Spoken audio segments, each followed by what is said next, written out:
Cinq choses à savoir sur la présence de l'armée rwandaise dans l'est de la RDC. Une fois présente dans un territoire ou une localité conquise, après avoir chassé, massacré et pillé les populations locales, elle répertorie tous les gisements de minerais s'y trouvant. 2. Ensuite, elle recrute des adolescents ou des enfants pour travailler comme des forçats et gratuitement dans des carrières de mines en violation des droits de l'homme.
Cinq choses à savoir sur la présence de l'armée rwandaise dans l'est de la RDC. Une fois présente dans un territoire ou une localité conquise, après avoir chassé, massacré et pillé les populations locales, elle répertorie tous les gisements de minerais s'y trouvant. 2. Ensuite, elle recrute des adolescents ou des enfants pour travailler comme des forçats et gratuitement dans des carrières de mines en violation des droits de l'homme. 150 armées. Donc, chez vous, la compagnie c'est quel effectif 120. 120. Ils sont 120 armées. Si on prend 100 sur 500, donc on a une personne armée qui peut surveiller 5 personnes non armées. Normalement, ça passe. Peut-être avec un petit Si GP. moi je sors mon GP ici, Mais après, je ne vois pas qui va bouger. Hein. 10, mais je suis tout seul. Qui va bouger?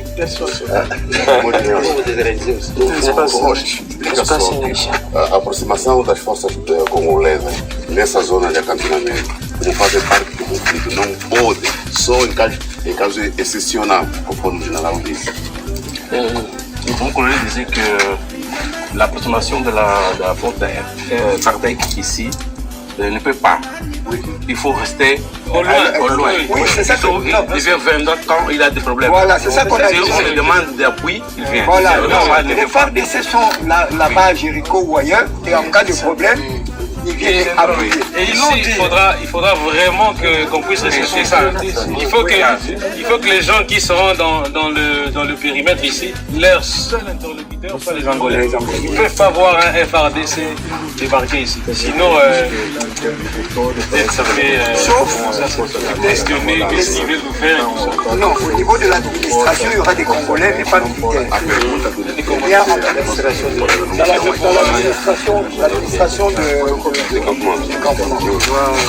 Parce qu'on va recenser et puis on va vraiment identifier chacun. Ils auront déjà eu une première identification. Ce sont les Angolais qui vont s'occuper de la logistique. Voilà. Durant les temps que ces gens seront tout à fait. Oui. Là, c'est bon. Et maintenant, je vais peut-être ajouter au général ce qu'a dit. Donc, les Congolais, il sera payé une petite unité. Comme au niveau de Sabine là-bas, il y a un prix enregistré. Ici, maintenant, on va aller en profondeur. Et maintenant, qu'est-ce qu'ils vont faire? Parce qu'après, il faudra voir la réintégration ou réinsertion. Ce sont les Congolais qui seront là, ce sont eux qui vont gérer tout ça. Surtout des gens, des spécialistes, ça sera l'identification de l'année. Oui, c'est vraiment au niveau de... presque à la sortie, à la fin. Là, c'est la dernière étape. Parce qu'en sortant de là, ils auront une carte. Tout ceux-là qui sortiront. Maintenant, les Congolais là, qui seront ici pour l'administration. Sont des Rwandais. Mais dans le gouvernement actuel, il y a des ministres rwandais, notamment celui des travaux publics, celui de la défense, on l'a permis. Et d'autres, certains ont été renvoyés. Plus de 4 ministres rwandais dans le gouvernement. Les autres sont venus. Mais il ne faut pas parler à ma place. Laissez-moi parler. Laissez-moi parler. Non. Les ministres disent tout comment les connaître comme rwandais.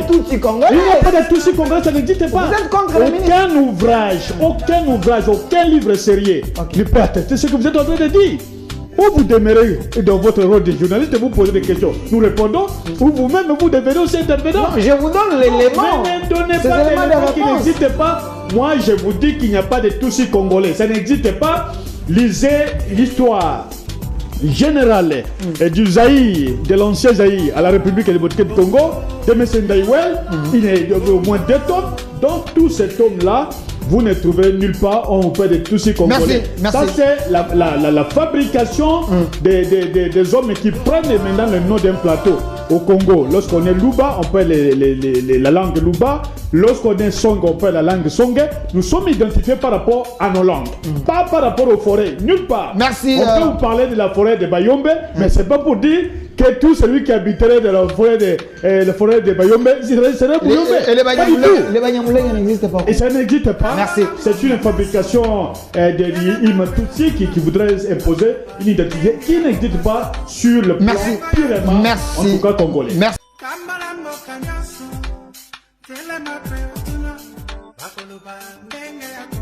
C'est ça la faute grave de Kabila. En Israël, il y a aussi des Arabes. Les Arabes, ils sont déjà dans l'Assemblée tunisienne. Mais Israël ne peut pas se permettre à un officier belé. Il y a des Arabes à qui on nomme la frontière de la Palestine. Les Arabes, est-ce qu'on a dit que tous les officiers Tutsi que Kabila a nommés, tous les Balouba n'en ont pas. Les commis généraux. Balouba n'en sont pas dans le nombre de l'année. Baswahili n'en sont pas dans le nombre de l'année. Bakongo ya Bakongo kutuza bazaka bela na arme na ibite. Bangala bazana bangote. Et à l'est du pays. Est-ce qu'on y a dit que moi j'ai au moins 1 500 000 âmes, ma tribu. Et je ne suis pas sûr qu'ils sont en 60 000. Je ne suis pas sûr. Moi je n'ai aucun général dans l'armée du Congo. Peut-être que vous n'avez pas envoyé beaucoup de personnes armées. Il faudra envoyer les gens à s'enrôler.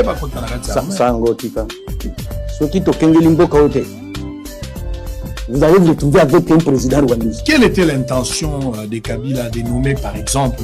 C'est son secret. C'est son secret. Oui. Il n'y a pas un objectif politique lié à la balkanisation, par exemple. C'est son secret. C'est son secret. Il sait pourquoi il faisait. Et vous n'avez jamais compris ce secret-là? Non, j'ai dénoncé ça toujours. Hein. C'était quoi le secret de Kabila? Non, j'ai dit que je l'ai dénoncé.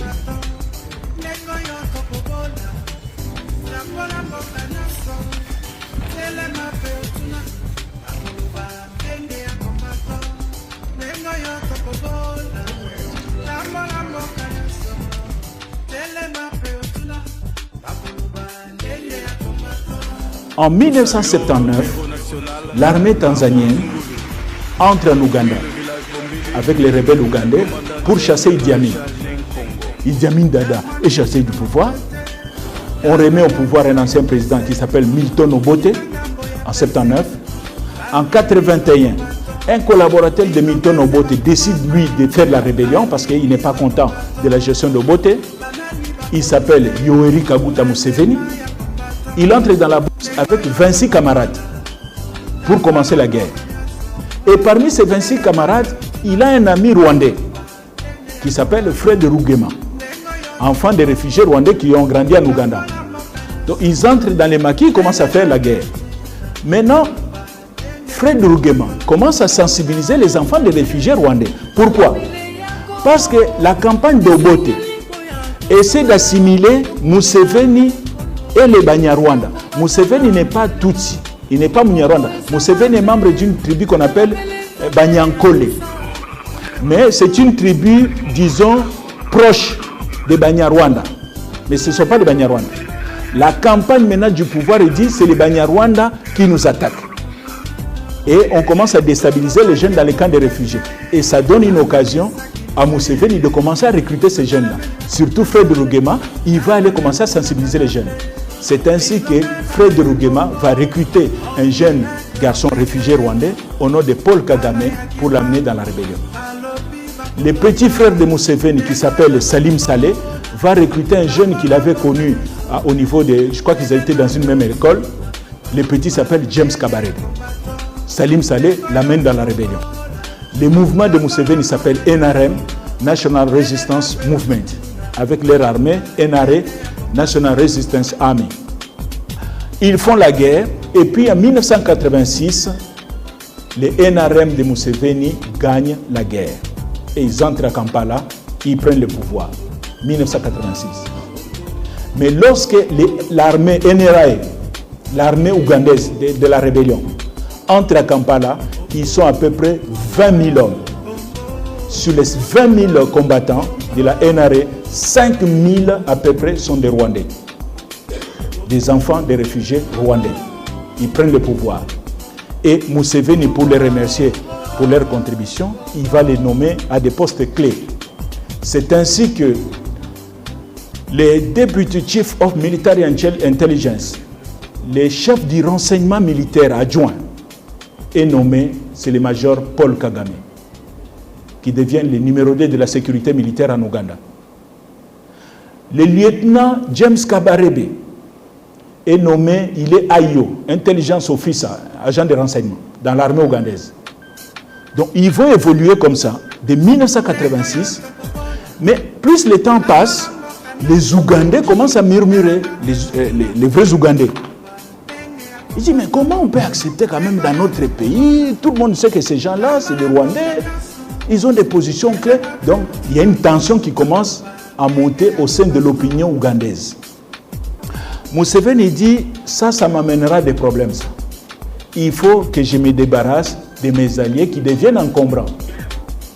La meilleure façon de se débarrasser de ces anciens alliés, c'est de les aider à rentrer chez eux. Et c'est ainsi qu'ils vont créer, Fred Rugema va créer une structure politique qui va appeler FPR, Fonds Patriotique Rwandais, avec une branche armée qui s'appelle APR, Armée Patriotique Rwandaise. Et le 1er octobre 1990, avec soi-disant des équipements volés à l'armée ougandaise, Museveni a dit, oui, ils ont volé. En réalité, on sait que Museveni avait fermé les yeux. Ils vont prendre des armes, des jeeps et tout. À peu près 3000 combattants traversent la frontière rwandaise avec l'objectif de prendre Kigali en 5 jours.